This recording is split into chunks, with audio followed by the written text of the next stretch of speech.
my opponent chose a custom CO, and their CO is, if they equip it, they get refunded all of the money back from that unit. So they pretty much produce a free unit. And looking at that unit, I think that would have been really strong on this map, because several times I wanted to build a bike for the capture game, but I couldn't afford it because they are just so dang expensive, costing 2.5k each. And infantry is also expensive, costing 1.5k, so it's not like both of us start with 3k income, so we can only afford one infantry each, and we can't save a single penny towards the bike, no matter how much we want it.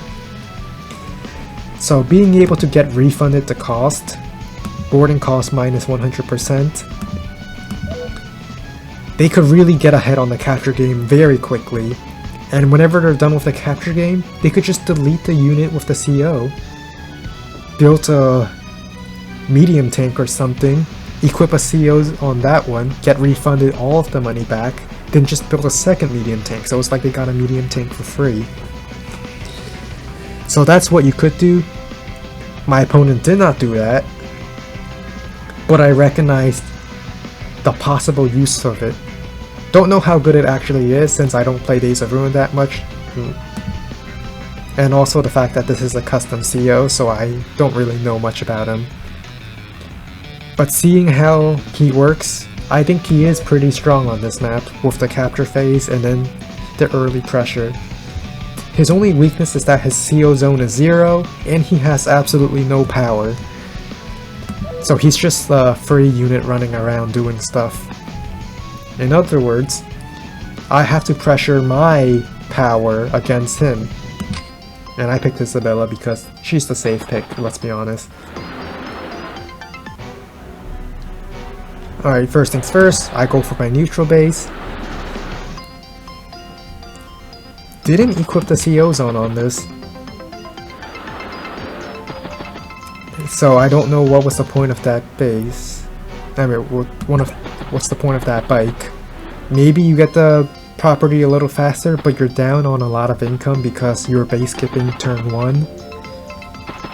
And you're base skipping again now, so... I'm thinking I could probably win this. I'm ahead in the capture game.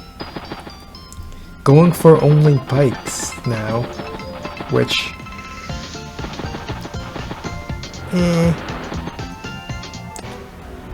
I think the capture game won me the game here simply because I was better at the capture game. They're base skipping again, and they're not base skipping for vehicles, which I really disagree with that. But at this point, I did learn that comm towers do give money, as well as plus 5% attack and defense in Days of Ruin. So I intend to go for this comm tower with my bike, and my opponent is doing the same.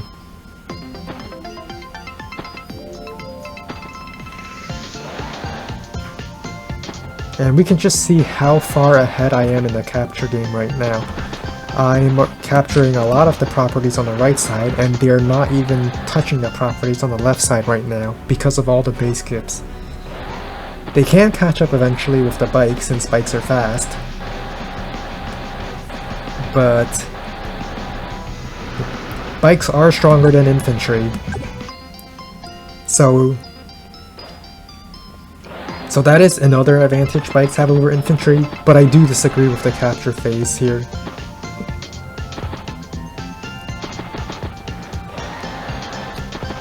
Just sitting on the port. Deny my opponent this port.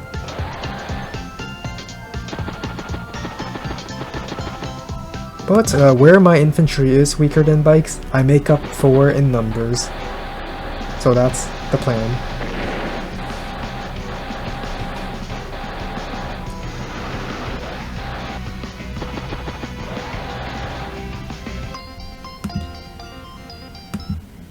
Oops. Okay. Yep, make up for numbers.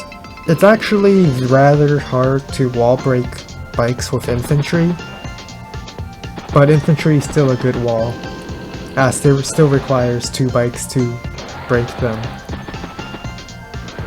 And I built an anti-tank for some reason. Oh right, yeah, I wanted to put my CEO on it because I still believed CEO on a very sturdy unit such as this is good. At least that's what I was thinking at the time. I do believe this game has taught me that anti-tank isn't really that good on the CEO.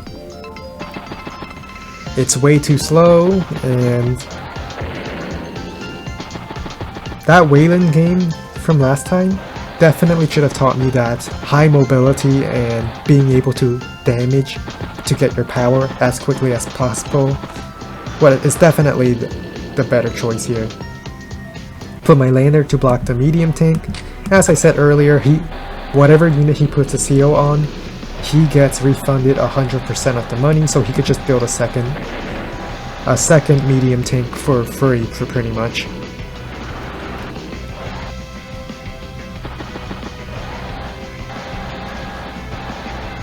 Alright.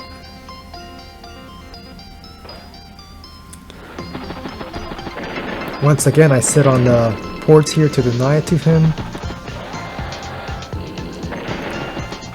I probably could have moved my anti-tank a little better just to cover the artillery so I can get some extra charge with it when it shot that bike up there.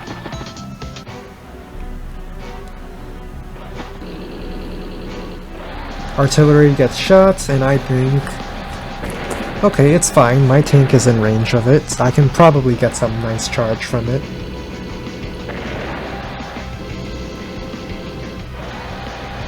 And the commander is wasting time over here, so I'm also feeling fine. He gets a free unit when he boards, so I plan not to kill this unit just so that he wouldn't get another free unit, pretty much. Alright, so I get a tank kill. That's an extra 10 charge for me.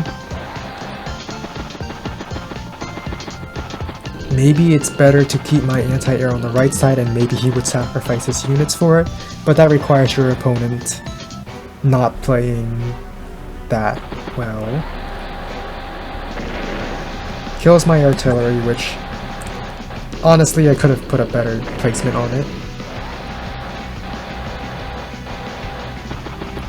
I am losing some units on the left side, but I thought it's fine since I'm letting this medium tank go on a wild goose chase and trying to prevent it from being productive. So, once again, I'm killing units that are... I'm attacking from locations that are inside my CO charge. I chose not to for this case because I wanted to capture the city and wall them off. Also building dusters because dusters are pretty good against infantry.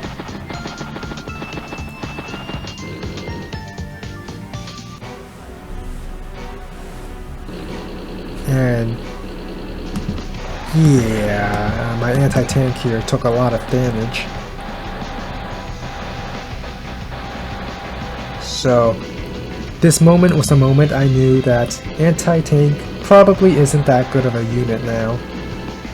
They're rather squishy, especially against foot soldiers.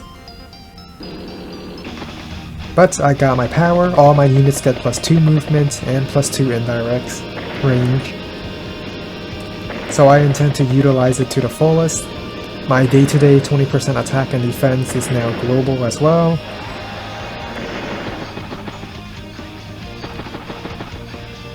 So these infantry movements can only be done with my day-to-day, allowing me to go for things I otherwise couldn't reach.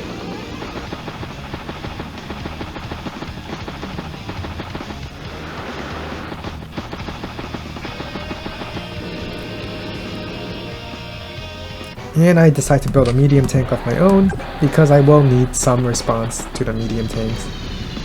I do believe the medium tanks being slightly weaker, but also cheaper, gives them a lot more usage now. They cost 12,000 now, and they can still pretty easily beat tanks Not to the same degree, but strong enough that tanks would have a somewhat difficult time fighting them. It's a good compromise, I'd say. I begin capturing this comm tower to offset my opponent capturing my comm tower. If they capture my comm tower, they would be plus 20, well not plus 20, they would be plus 10% attack and defense globally over me. So that was a bad thing. And I'm just pushing my anti-tank up because I want to get more charge. Like I said, medium tanks still fight pretty strong against tanks. Not to the same degree, but still pretty strong. Alright, attacks my commander, that's fine. They plan to kill this medium tank so they can get another medium tank for free, because that's what minus 100% boarding cost is. But still, I get charged from it, so I think it's fine. I think it's worth it. But due to his base skipping several times earlier, I now have way more units, and I believe I said it in a different previous game somewhere, where base skipping, you don't really feel its effects until much later, and this is the much later, where I have so much units that my artillery in the back is now just going to push forward. Alright, he equips his CO over here, gets refunded another 12,000 funds to buy whatever he wants. I still have these two dusters. I think they're definitely a good investment, being able to take some nice shots at infantry, hopefully giving me charge in the process. But my anti-tank being very slow does hinder that. So I really do learn that anti-tank just isn't a good thing. That being said, I do have a lot of units, so I can start rolling it up. Put my weakened anti-tank over here, just offering it up as a sacrifice. Maybe I can get even more charge from it, because whatever attacks it will be close enough to my CO zone where I get some charge from it. He goes in.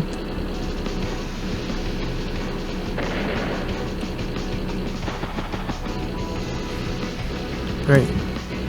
This is the only... the right side does worry me a little, but I'm also pressuring a lot on my left side, so I plan to compensate any losses on the left, or on the right, by attacking harder on the left.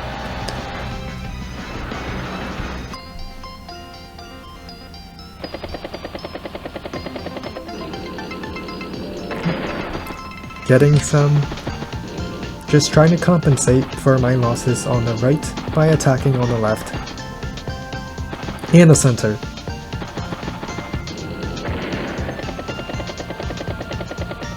Anti-air is out of range, so I decide to take a nice shot. It might be a little bit of a waste, some might say. I am spending something that costs 13,000 to shoot at something that costs 2.5k, but the important thing is, if I pick off the infantry, he can't capture anything.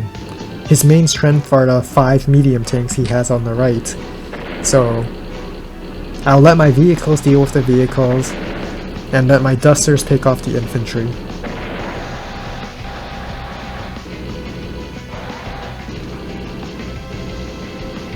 I don't know why he didn't start capturing the comm tower though. Comm towers are actually pretty important here. He goes in, only kills off an infantry, meanwhile putting so many stuff in range of me. In range of my units, so of course I'm going to pick them off. So, just completely demolish their forces over here.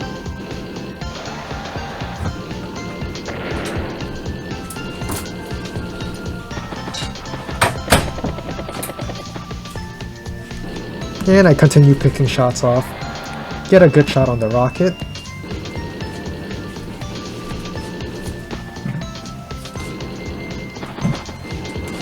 And CO zone increased, which means I'm at least halfway towards getting my power.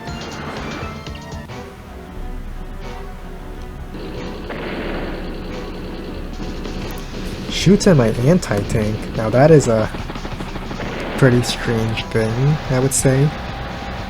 But then again, it is a free unit, so he might as well use it for whatever he wants.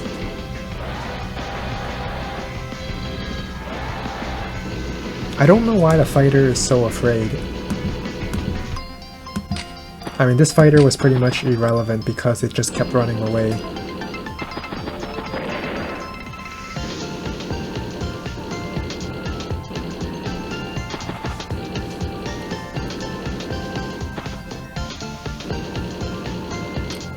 I kill off that rocket, pretend to capture the base because why not, and use my dusters to block and protect my anti-tank.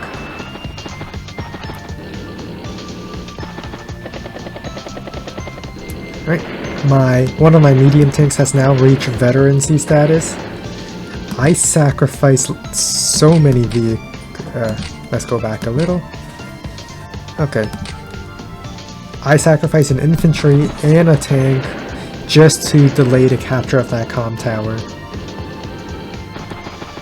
And hey, this medium tank reached veteran status, which means it's very strong now. Still not as strong as a war tank, but keep in mind war tanks are more expensive anyway. And thanks to its veterancy status, it survived due to that 20% extra defense.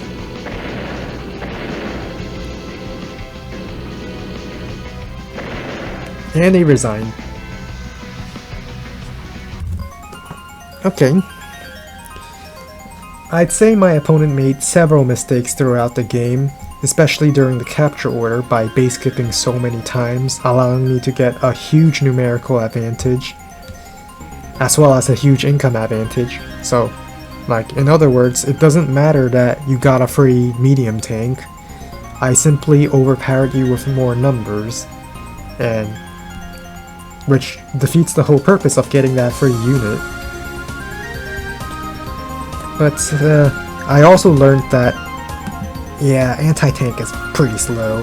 I should probably put it in a light tank where I can build charge very quickly because light tanks are very mobile, and I can run around the map gathering charge by hurting units within my CO zone range. Okay.